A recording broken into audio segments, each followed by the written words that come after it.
How to download Apex Legends Mobile. Welcome everybody. Now that Apex Legends Mobile has been launched globally, you can download it on iOS and Android phone. I'm on Android, so I'll go to the Play Store. If you are on an iOS or iPhone, go to the App Store and search for Apex Legends. For me, it already pops up saying Apex Legends Mobile, Electronic Arts, so click that picture. And all I gotta do now is click the install button.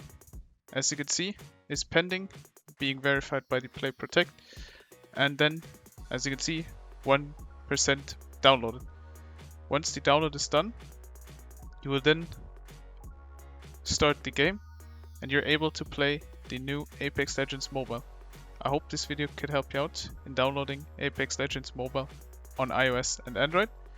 If this video helped you out, please leave a like. If you have any questions, leave them in the comments below, and subscribe. I'll see you in the next one. Bye.